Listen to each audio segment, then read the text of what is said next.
Hello, everyone. Thank you for joining us. I'm Rachel Paul with IAAP, and we're here today for one of two webinars in our Inclusive Language series. So today we have the language evolution in the accessibility field.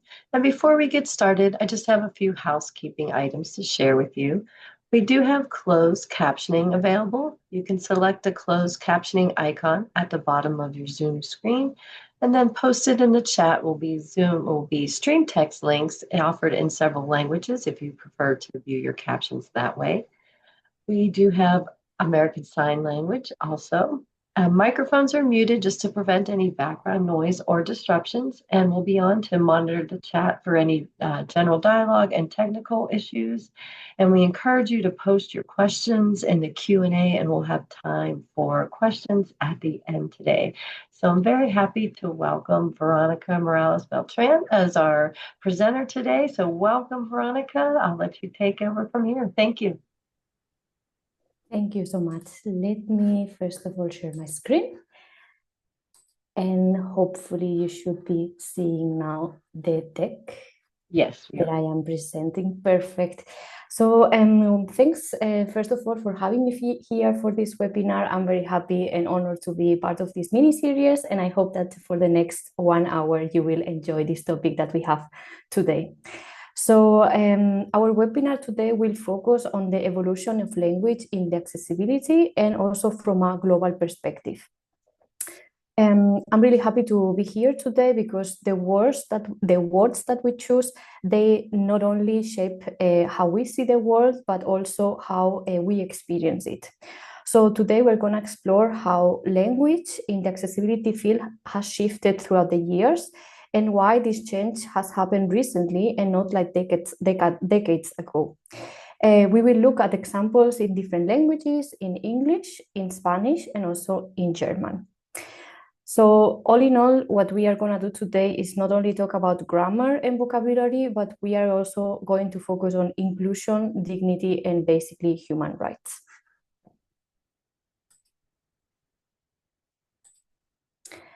A little bit about myself, why I feel empowered to talk about this topic is because of my background. So I have studied translation and interpreting as a degree in Spain.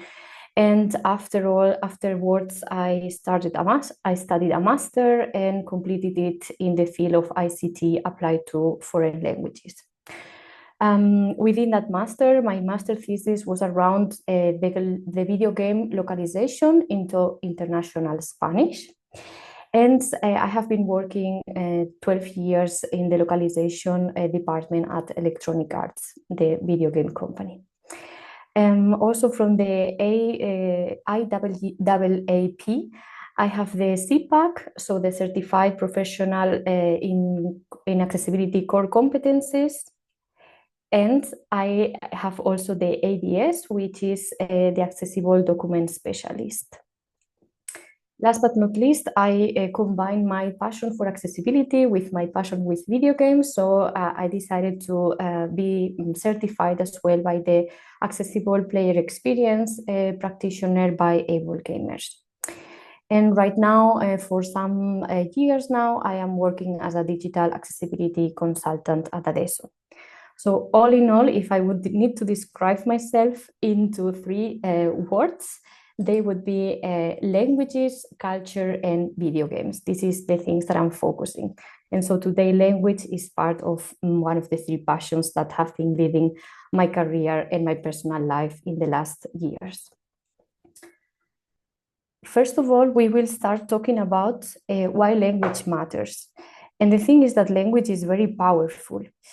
Think about the last time when you heard someone that described you in a way that felt a bit off, and maybe these terms that they were using, they were outdated, or they may even sound cold or insulting. Even maybe the person didn't want to mean any harm, but they just provoke it. So when it comes to accessibility, language can either reinforce the barriers that the people are facing or break them down. Words are just more than labels. They influence our attitudes, the policies, and also the opportunities. The good news about this is that language is very flexible and it evolves over time. So we can help guide this evolution into a more respectful and empowerment language.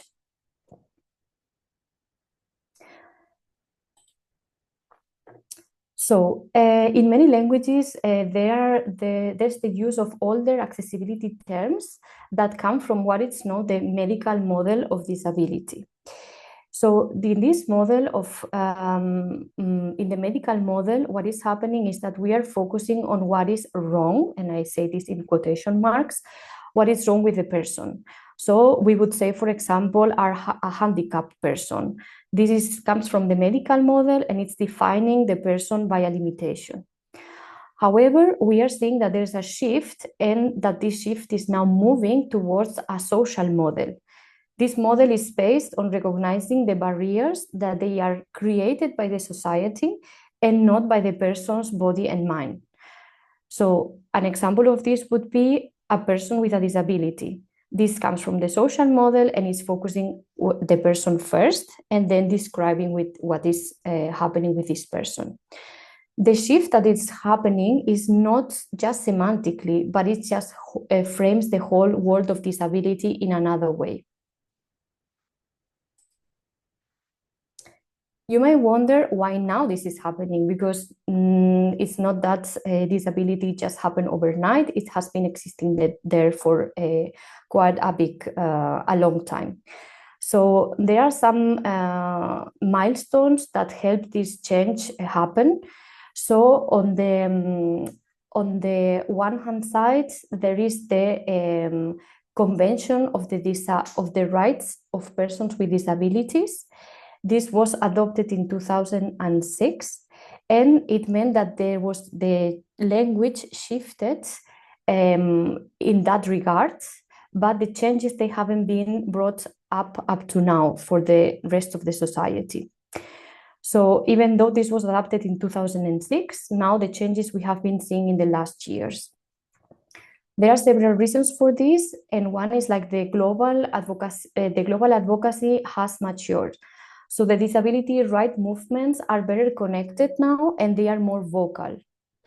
On the other hand, there are the digital accessibility laws and also the updates. We might know, if we are working in the field of accessibility, about the web content accessibility guidelines. They have been updated recently in the last years. The new implemented European Accessibility Act and also the refinements in the ADA pushed the organizations to update not only their systems that they were working with, but also the communication and the way they had to talk about accessibility. Third, and also very important, is the social media. So this is rapidly sharing the experiences and also calls out when language is harmful. So everybody has a voice and they can also bring topics that they wouldn't be able to bring in any other form. And last but not least, there's this concept of intersectionality, which means that disability conversations are now also part of a broader equity and inclusion work, alongside with other topics such as gender, race, or LGBTQ plus rights. So the result of these four moving pieces is that the change is much faster and the influence is on a global level. Now I brought you some examples from the English language so that you have an idea of how these changes have happened and what are the differences or what are the examples. So if we start with the English, we can see on the slides, I wrote wheelchair bound. This has been replaced with wheelchair users. The first term, the wheelchair bound, this suggests a restriction. So the person is really attached to the chair, to the wheelchair. While the second one recognizes the independence. There's a person who is using a wheelchair and there's no more about it. Then the second example is the handicapped has been now changed to people with disabilities. So what is happening here is like we are changing from a label, we are labeling a group of people by their disability, and we are moving to a description of this group of people. Then we have the concept of normal people, or now this has been changed with new non-disabled people. This avoids suggesting that people with disabilities are abnormal. Also, I want to focus on this point with normal people, that the term normal, this is very subjective. So what could be normal for someone is not normal for someone else. So applying the term of normal or normality to a person is what we shouldn't do, because there's not normal standard person, but everybody is as worthy with their skills and with their abilities, no matter which ones they are. And last but not least, another example is the blind. This has been replaced with blind people or people who are blind. And here both forms, they can be accepted depending on the preference of the community. And that's very important, because the community, they have their own voices, and they might want to own the way they talk about their disabilities. So there are communities that they prefer to be talked to with their disability. For instance, the deaf, they feel fine with this description, and this is something that we should also respect. So as you can see here with these examples, the key point here is that in English, we are moving from the labels to the descriptions, and also from a deficit-based to a more neutral or even positive terms.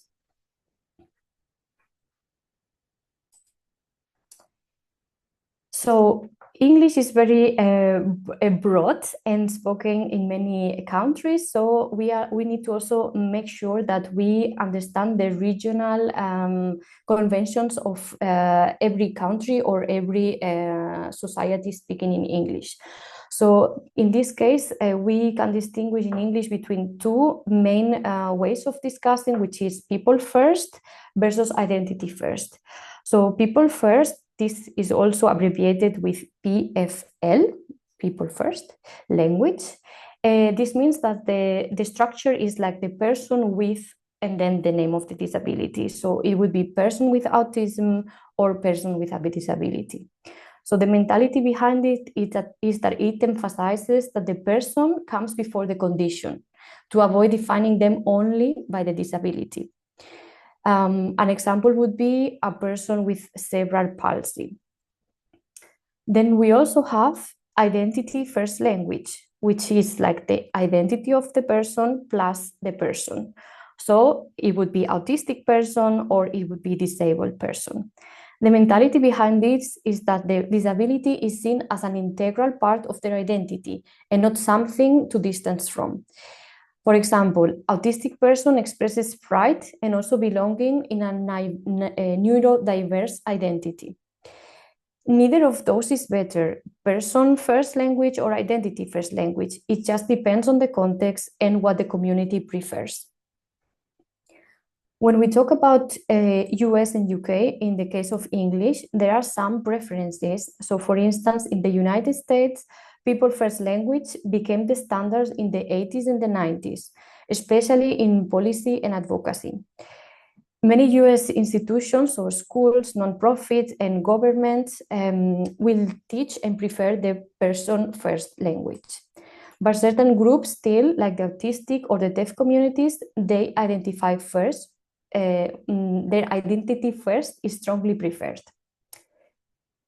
In the case of United Kingdom, so the identity first is more common and widely accepted, disabled person. This is tied to the social model of disability, where society disables people by not removing barriers. So disabled person highlights systemic issues rather than personal deficit. So you can hear phrases like person with a disability are less used in the United Kingdom. In any case, listen to the community preferences, no matter where the country is that you are based on. The core principle is that always defer to how people describe themselves. So autistic communities often prefer autistic persons, so identity first. Blind and deaf communities often prefer also the identity first, blind person, deaf person, and other groups may prefer people first, so person with epilepsy. When in doubt, the best practice would be to use neutral terms, so disabled people or people with disabilities, or if you are speaking about a specific group, check with their advocacy organizations or with the style guides. If you are speaking to an individual, just ask them directly.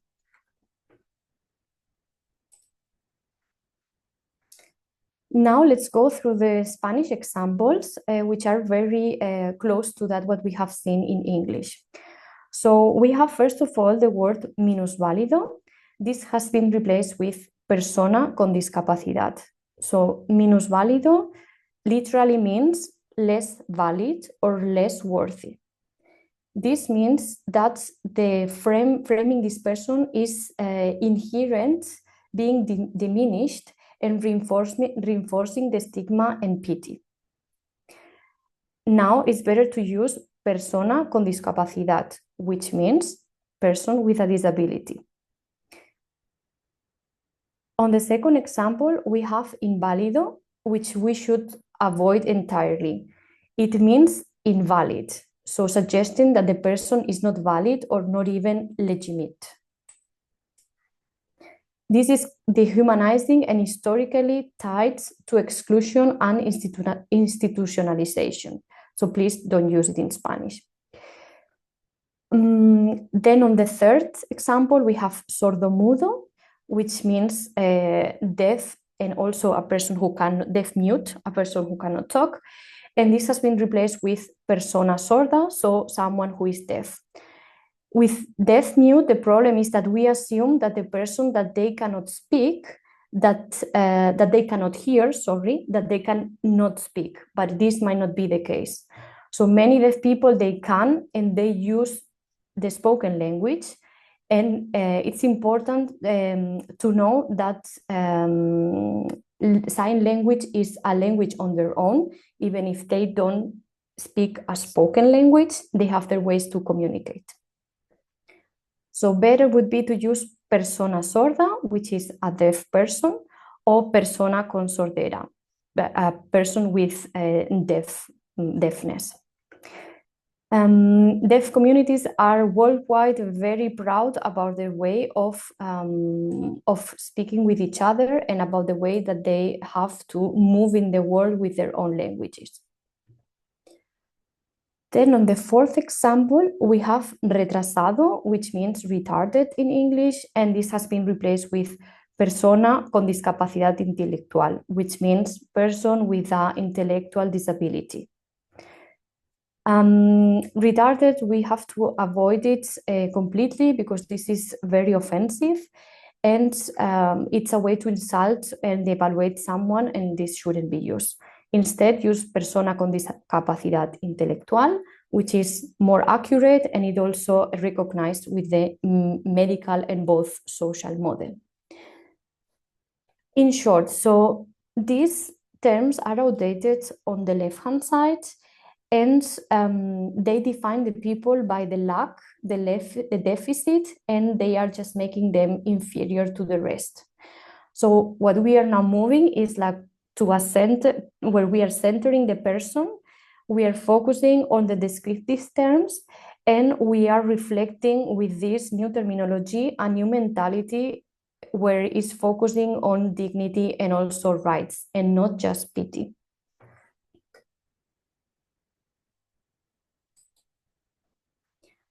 So when we go to the cultural and the legal context in Spain and also Latin America, there are several things that have happened that they help move forward this change in language. So one of them is the UNCRPD. I wrote it down because it's a very long name. It's the United Nations Convention on the Rights of Peoples with Disabilities. And this established a global rights based on a specific framework. So in this convention, it was rejected the use of medicalized or pitting terms. We have seen them before in the examples, so minusválido, inválido, And we are emphasizing the personas con discapacidad, so people with disabilities. In the year 2007, Spain ratified in this convention, and nearly all the Latin American countries committed also to align their laws and their policies to a more inclusive language. The result is that the governments and institutions began systematically replacing the stigmatizing words in legislation, education, and also public administration. Then we have also the national disability laws in America, in Spain and Latin America. So there is the Law 51/2003, which is a law about the equal opportunities and non-discrimination and universal accessibility. And this is also using the correct and proper terminology such as people with disabilities, which in Spanish is personas con discapacidad. In Latin America, so there are several countries like Mexico, Argentina, Chile, Colombia. They reform also the disabilities laws in the 2010s. And the legal framework adopted the CRPD language, so the language from the Convention on the Rights of People with Disabilities. And this was across all the regions that I just named. So what we have seen there is that when the law uses respectful terms, the public institutions, schools, and also the media, they follow. And last but not least, the media campaigns led by disability organizations. So there are disability groups and federations in both in Spain and also in Latin America that push really hard for this language shift. Also, media campaigns have emphasized that words matter and that languages shape perception. So we should stop using all outdated terms and replace them with accurate and dignified alternatives. The campaigns used on TV, on the radio, and also later in the social media, they wanted to normalize all the respectful terms. And this also put some pressure on journalists and politicians to adapt, because discriminatory language was increasingly seen as socially unacceptable. So in summary, the change in Spain happened because of the international mandate, the CRPD, the national laws that codified it into the official language, and the civil society and the media campaigns that shifted the public mentality. So together, these forces move the focus from pity and charity into rights and dignity, which is why now today, persona con discapacidad, so person with disability, is accepted as a standard everywhere in Spain as well as within Latin America. We have seen the examples from English and also from Spain. Now we're going to move our focus to Germany and to German. So these changes happen. Also, I brought you 4 examples here, which is very similar to the examples that we have seen in the other languages. So we have the word Behinderte, which means someone who is disabled. And now we are changing to a more inclusive terminology, which is Mensch mit Behinderung, which stands for person with a disability. This reduces the whole identity to a condition. So the problem with Behinderte was that, and now what we are doing is that we are emphasizing the person first and then the condition second. The second terminology that I brought is schwerbehindert, which is someone who is very disabled, so to say. And what the problem with this is that this is very stigmatizing and it sounds very extreme, suggesting that the ranking of human worth is defined by the degree of the impairment. But this shouldn't be the case. So we change now to schwer Beeinträchtigung, which is more neutral and more descriptive. This means severely impaired without any exaggeration. The third terminology is Krüppel, which means cripple, and this has been historically derogatory. This is strongly linked with pity, with mockery, and also exclusion. So this is deeply offensive and in contemporary German, and this is used as a slur. So we should avoid it at all costs and don't use it at all. If you want to refer to someone, you can use in this sense like person with a disability, and that would be fine. And the fourth example is very similar to what we have seen in Spanish. Taubstumm means deaf-mute, and this has been changed to gehörlos, which is someone who is deaf. And again, the society has understood that one thing, hearing, doesn't have to do anything or few with the fact of being able to speak. So these two terms have been differentiated. When we look at why these changes happen in Germany, there are three different things that we can trace back. So the first of all is the German Disability Equality Act. This is in German abbreviated with BGG. You will have it down at the slide. It's Behindertengleichstellungsgesetz, and this played a big role in the country. Also, organizations like Action Mensch, they have also run powerful campaigns around language and inclusive language around disability. And what is interesting is that in German, casual conversation are still lagging behind the formal language. So advocacy is now focusing on the everyday speech. It's interesting to see how the different layers are moving at different paces as well, like the legal layer and also the way that we are speaking on our everyday.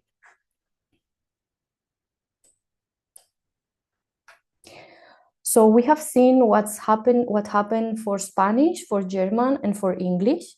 And we have seen that there are some global patterns that they apply to some languages. I wouldn't say all the languages because every language has the way to evolve. But in this case of these three languages, we have seen similar patterns. So first of all, moving from the medical to the social model, then centering the person and not the condition in the conversation. And third, removing the pity-based or the deficit-based words. And the key difference is the timing. While some countries, they adapted the changes earlier, the other ones are still catching up. So if in your language you are still using the old terminology, which would be translated, don't worry, because this will be, the time will also help move on with this evolution in your own language, and there will be other ways of treating disability which are more inclusive and which are not putting pity on the person.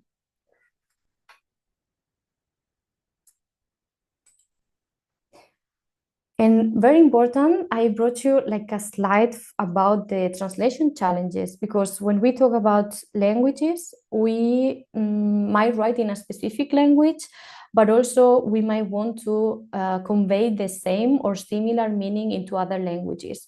So I thought it would be good to focus on the translation challenges that are happening around the language of disability and the language of accessibility. So translation is very tricky at some point, and we cannot just translate terms directly, because this means that we are losing cultural meaning. So we need to understand what this terminology means in one language, why it was used on that specific context, and also to make sure that this same meaning is also conveyed in the target language. So for instance, discapacidad in Spanish, this is something neutral, but the direct translation into some languages, they can carry some connotations. That's why the community consultation is really, really important. So there are different models of disabilities across cultures. So in English, the person with a disability reflects a person-first approach, as we have seen already. So translators can accidentally impose one model mentality into another culture if they don't adapt it. Also, false friends and misleading direct translations. For instance, minusválido, which was the translation of less worthy in Spanish, or invalid, which is the same in French. This can be very offensive if translated directly into English. Without the context, the direct translation can distort the meaning and can be making it even more stigmatizing than it was supposed to be. Then we have the legal versus the everyday language. So we have seen how the laws often standardize the terms.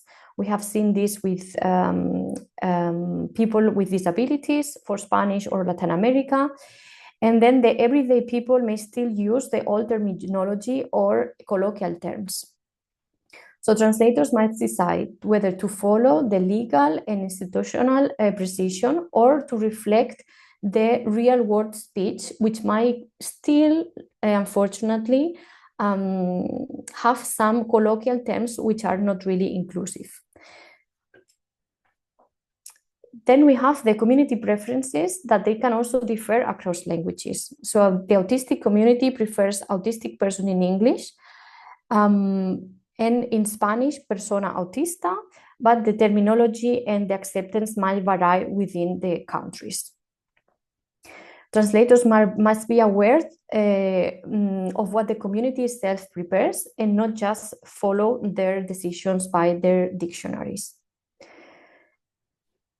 Then euphemisms versus clarity. So some culture use euphemisms like differently able or having different capacities or similar terms, and they are considered as terms which are minimizing the person, and they would prefer more standardized terms like disabled or person with a disability. So a soft term in one language can sound very patronizing or childish even in another language. I brought you here a self-check list for you to check your language. So I thought about the questions that you can ask yourself when you are talking about disability and talking about the different disability communities, just to reflect on why are you using this terminology and what is behind those terminologies. So the first question that you should ask yourself is like, does this term empower or does this term diminish the person? And you can say, okay, yes, no, or I'm not sure. Sometimes you don't need to know everything, but at least that you ask your question. Then does this terminology put the person before the condition? You might want to have like person first language or identity first language, something that you can decide. Is this terminology also endorsed by the community? So is the community also making use of this terminology that you are adding? Is it something that you're using up to date, or could it be misunderstood across the different languages? Maybe our person that we are talking to, they have another background and they have different ways of understanding it. So once you have done this self-check for the language, one of the most important things is to stay up to date. Because as we have said, the language is not that today is right and tomorrow will be right. It will evolve over time. So I brought you 3 advices how you can stay up to date with disability terminology. One is to follow the advocacy organizations. They know how they want to be spoken and how they want to be treated. Also, there are inclusive style guides from different organizations that they also focus with people with disabilities. And last but not least, so listen to the community voices, because at the end of the day, they are the ones that they have the right to decide how they want to be called and how they want to be treated.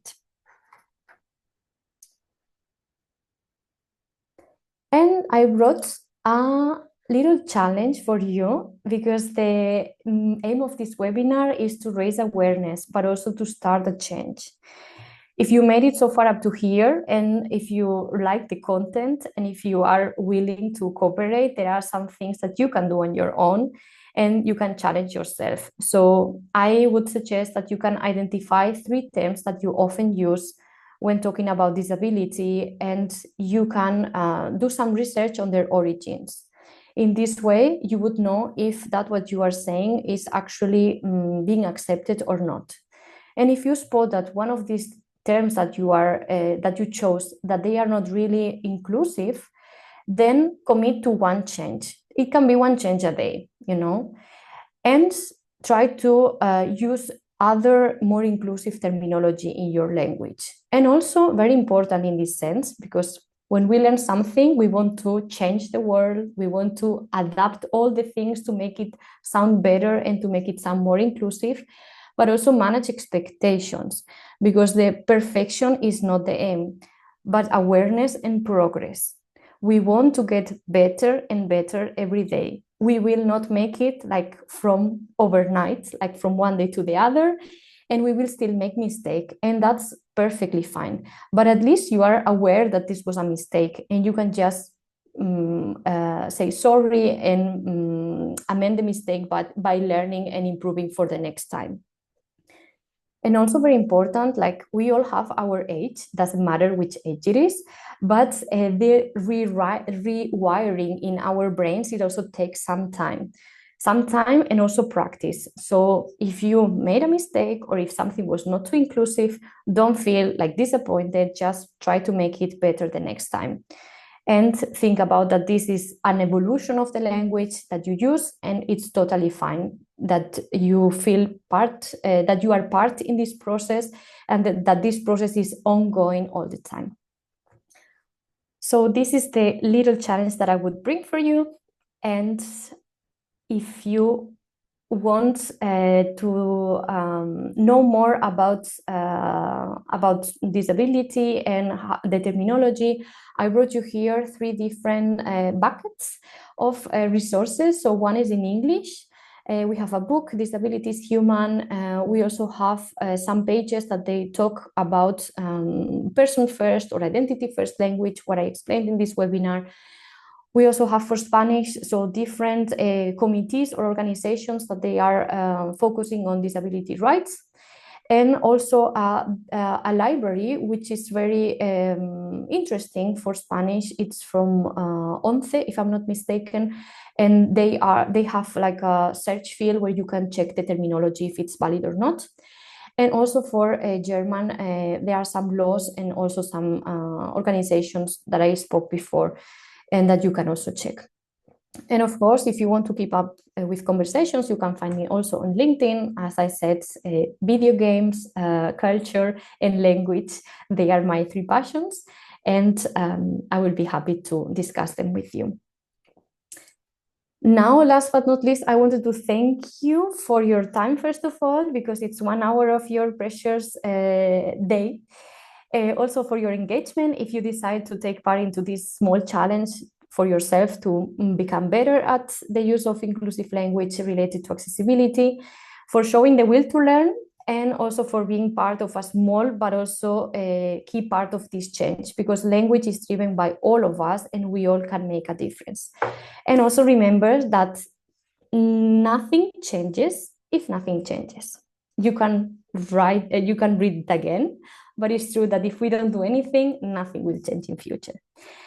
Now I'm happy to reply to any questions that you might have so far. I'm not seeing the chat though, so if someone can read them to me, that would be great, because I think the chat is stuck on my other screen. Oh, hello, Veronica. This is Rachel. There was a question in the chat because you had mentioned some inclusive style guides. Do you have any links or recommendations where someone could access one of those style guides? Yeah, so I will share with you the presentation later on. You can go through the links that I sent, Okay. and then if you have more, if you need more information, I can also guide you specifically, because the style guides, they are pretty much like community based. So there would be like a style guide for the blind community, or might be different to the style guide for the deaf community. So, and also the languages, which languages are we focusing? Is it only English, or is it only maybe something else like Spanish or French or German? So yeah, feel free to check the resources. And if you don't find what you need, just let me know, and then I will guide you. I think it looks like our attendees have been very helpful in sharing some resources as well in the chat. So thank you for that. There was a question that came into the Q&A, and it says, what do you think of the French use of the English word? And they said it's ingrained in everything, a handicap. This is being chosen even by associations of people with disabilities. I think it's here to stay. Yeah, is it like is the word handicap in French It used, or looks is like the that word there's, yes, I believe, because it's about HANDICAPPE with the little, what they call that with over the the E. okay, yeah, no An problem, yeah. accent over the E there. Yeah, so I would say, like, as I was saying throughout the presentation, so it depends on how the community wants to be called, right? So there are communities that they want to own this disability, and they are fine if you name them with the handicapé. I don't know if it was the correct pronunciation in France. So I would say, like, check first of all with these communities, and then, you know, like, if they are using this in their websites, if they are using this in their marketing material, in their videos, in their communications, then this is the way that they should be talked to. Thank you for that. I don't see any other open questions at the moment, but we do have a little bit of time left, so we'll wait to see if any more questions come in.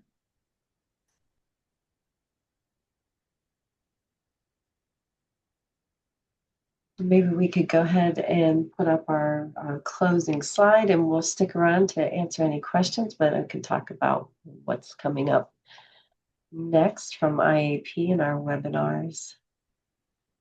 Sure, I got everything. Okay, so this again was the first webinar in just this two-part series. So the next one is on September 9th, and it's Communications Beyond Compliance. And then on the 21st of October, we have in our subject matter expert webinars, How to Eat the Digital Accessibility Elephant. And that is free for anyone to attend that. And then in October, which I think that one we may have an issue, maybe rescheduling the October one as part of our digital series. But we also have coming up, I think on September 16th, is a webinar in our digital series. So if you're a member, any of the webinars in our professional education series are free. If you're interested in membership and joining, I believe this slide says 7,500, but we are now over 9,000 members in over 100 countries. So if you're not a member yet and you're interested in this type of topics and the webinars we have, they are free for members. So that's just one of many membership benefits. If you're interested in joining IAAP, you can sign up easily on our website. Oops, I had another question come in. All right, there was a question before we close out. How about the term impaired, as in visually impaired, motor impaired? That's a good question. So, as always, like, it depends on the content, on the context. So just like this, like, picked up out of nothing and not knowing where this is going to be used, it's hard to say something if it's correct or not. But visually impaired, I would say, like, from my feeling, not being like a native speaker, I would say that it's that okay. But still, before using it in any official documentation or anything which is going out to the public, I would just double check on with the different communities how well this is used, and how what's the impact of this terminology.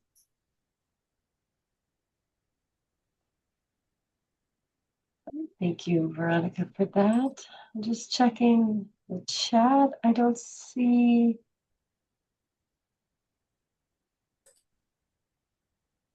Any other questions? There's a comment. My colleagues have been looking for a term that aligned with neurodiversity.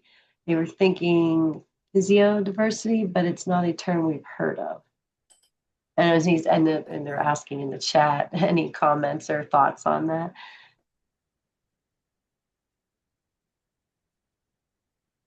It's a really great interactive audience today too. Yeah. I don't see any other new questions coming in. So while we can probably wrap up just a few minutes early, I'd like to thank our captioning team and our interpreters today. Thank you for joining us. And of course, Veronica, it's wonderful to have you back being our presenter today. It was a great topic, very informative. And as we mentioned before, we will send out the recording and a copy of the slides so you'll have access to all those great links and resources that Veronica mentioned today. Thank you so much. Thank you for having me, and have a great start of the day, middle of the day, or at night, depending on where you are. Thank you Thank very you. much. Thank Thank you. you, Bye-bye. everyone. Hopefully we'll see you on a future webinar.